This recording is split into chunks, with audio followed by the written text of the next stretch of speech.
I have been a member. I've been a member of it. I'm a lifetime member. I've been involved with NCJW. I'm a volunteer. I have been associated with Quite a long time. For about 7 or 8 years. A lifelong member of NCJW. I am the job developer for the NCJW Center for Women. I'm the Vice President of Community Services at NCJW. I've been a vice president for the last 4 years. I have been working at the NCJW for 18 months. A colleague had said, you know, there's this organization. Said, well, there's this organization called, and that's how I found out about NCJW. Came across a flyer For the NCJW. And I contacted the National Council of Jewish Women. I was taking a workshop class. I came to find out about the NCJW. I think I need to get involved in NCJW.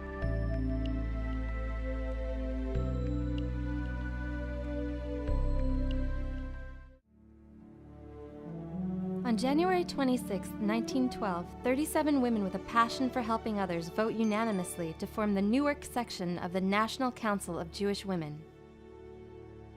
And in 1930, they start the Bureau of Service to Foreign-Born, providing aid to newly arrived families in Newark. During the 1940s, the Newark section originates the Send a Box program to supply needed items to refugees in Europe, which becomes the nationwide NCJW Ship a Box program. The first NCJW thrift shop opens in Newark in 1947, providing essential items to those in need. By 1950, the Newark section has 1,100 members. The Essex section sponsors the first annual art show. It later becomes known as Focus on Art and is a social event of the community. In 1961, membership in the section approaches 2,500. In 1966, Essex County Section launches the Senior Service Corps, and in 1969, opens the Council Center for Senior Citizens in Newark. During the 1970s, many new programs are established, including Hello Neighbor and Wish.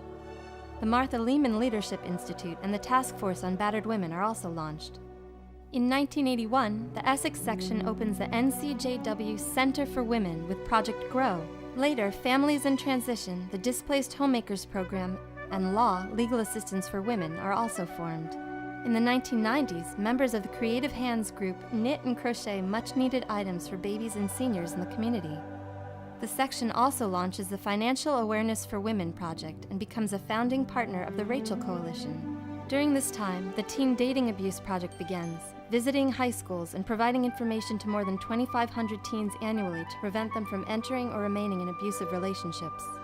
In 2001, the NCJW Center for Women celebrates its 20th anniversary. Among the new services are the Computer Lab, Career Closet, Career Quest, and Rainbows, a support group for children grieving a loss. Many of the members perform in a production of the Vagina Monologues to raise awareness of violence against women. The NCJW Golf Invitational tees off another fundraiser, which meets with great success. In 2009, the first back-to-school store gives children in need new clothing, new supplies, and a new sense of pride. In 2011, Moving Forward and Rise were created to empower women and girls. With 100 years of experience and success, the National Council of Jewish Women Essex County Section will continue to respond to the social and economic realities of each era and will work to better the lives of women, children, and families.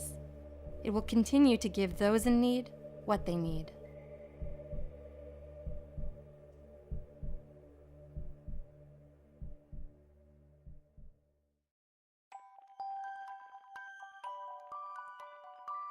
You know, people are not a straight line. They don't go straight uphill. They don't go straight. You're not starting from one point and going straight to the next. You know, it's not. Life doesn't happen that way. It's not linear. Stuff happens. We try to give them the tools to better deal with some of the stuff that's going to happen. I feel sort of a sense of community here. Everybody is very welcoming. Very genuine, very, very supportive emotionally, and just trying to get you to go through the steps of going where you really want to be. So not only in a job, but later on in life. Where do you really want to be? How do you see yourself? So what we try to do through Career Closet, through the RISE program, through our computer programs, is try to get them to the point where they believe enough in themselves that they're ready.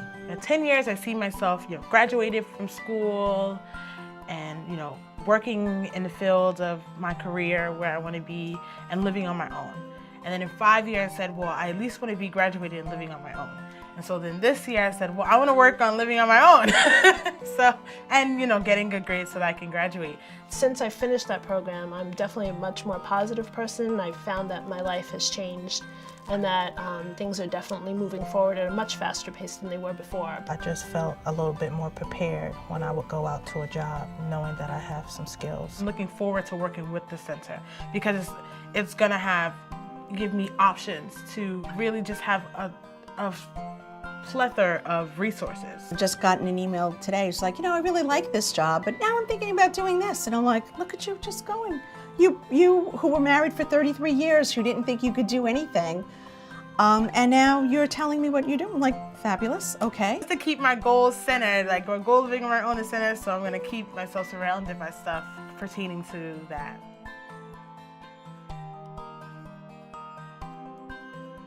We have a job readiness program that has been running for many, many years. The one problem was the women were prepared with all kinds of computer skills with their resumes and interview skills, but they had no clothing to go to an interview. When the women can choose what they want and what works for them, it's a first step of empowering them to then maybe choose a different direction in their lives. I thought I was just gonna, they were gonna bring me out like a suit and say, okay, see you later, bye. She had a whole row of clothes for me, shirts, skirts, pants. It was like, being at a store. It was amazing. Most of our clothing comes from our members. Some comes from the community at large. In fact, we just found out we're one of Oprah Winfrey's approved places to donate clothing to. Everyone was very helpful. I was trying on different clothes. I mean, it was actually fun. Welcome to the Career Closet. I'm Anita. Yes. I'm Marta. Very nice to meet you. Come on in. What we would like to do today is get you some clothes for interviews or for work. Okay, maybe some pants, some skirts.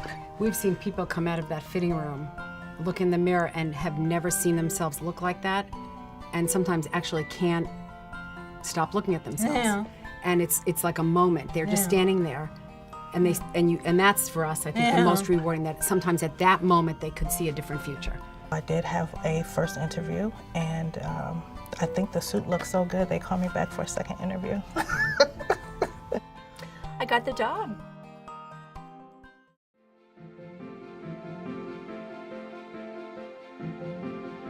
It's a very touching experience to hear from a child. I've never had my own jacket. I think the back to school store is a terrific concept, and it enables children who never really get to make choices about what do I wear or what do I take to school are now given the opportunity to make those choices. It really empowers them. We were excited about that we could go shop and get new clothes and get some shoes and get new hats for winter and new sneakers. And what you'll see here is all those supplies, these are not second hands. Nothing in there is second hand. Everything you see out there, if you walk through the room, it's all brand new. As I was walking down here this morning, the young girl in front of me said, "This was the best day of my life." And the shopper turned to her and said, "This was the best day of my life as well." And I think they really connect over that positive experience. When you see that something that you had a lot to do with is utilized in the way in which it was designed, it gives you a great feeling, great pride.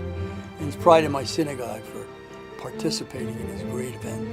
If 10% of them turn out to be something that maybe they wouldn't have been without this, you've succeeded.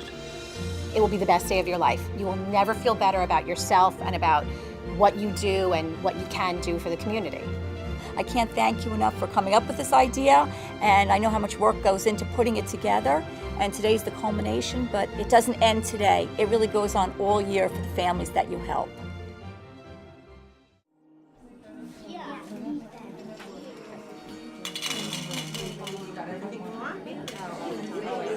Rainbows is a 10-week program, and on the 10th week, all the children who have been in different groups come together and have a special night where they get to reflect on what they've done, the growth that they've experienced, the sharing that they've had. My daughter is now back to being friendly and outgoing and happy. You know, she's no longer confused and withdrawn. And my son is definitely no longer angry. They learn the vocabulary to identify the feeling they're having inside, and when you can name it, you can handle it. My son has been, looks forward to coming every week.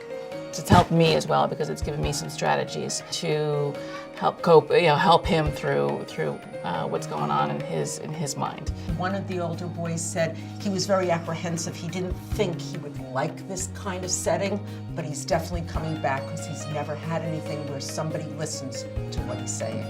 That to me was like the icing on the cupcake. That is the icing on the cake. Well, that's why we do it, to touch the lives of these kids. And as you can see, Randy's so emotional because this is what it is. You're helping people, you're helping kids, and it's joyful. And my kids love Mondays because they always know that they can come to Rainbows, and whatever they need to talk about, they have people who listen.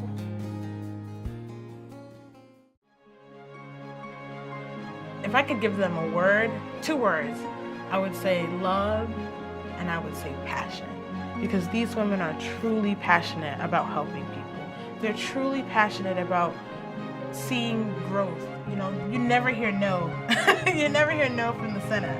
So they're truly passionate and they really want to see people excel, and they love what they do. They love the people, they love the smiles, they love the hugs. Even if you're not having a good day, they love to cheer you up. I have to say that I am lucky enough to go home on most days after I see the clients, and I know I'm working towards something. I've done a lot of volunteering in my life. I mean, that's kind of what I do at this point. I'm a professional volunteer, and there's nothing that makes me feel as good. You're doing something, you're putting your money, your time, your effort, you're sitting out there. The reaction is, thank you so much. It makes you feel great. I feel it's at our age, it's our time to give back some of the success that we've had. So maybe we could pass it on to whomever, and it turns out well for somebody.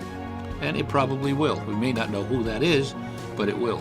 There are so many children and so many people who are needy and who are hurting. I know for me to be involved in the National Council of Jewish Women and to have found these programs that are directed to just improving people's lives, whether they're the kids in Rainbows or the adults in the peer support programs, it's the best. It was a really great experience for me. It was a step moving forward. I like the things that I picked. I have a very good time today.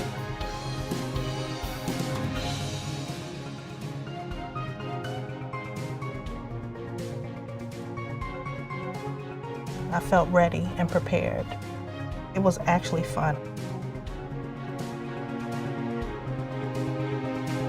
I really had a good time. It was really fun.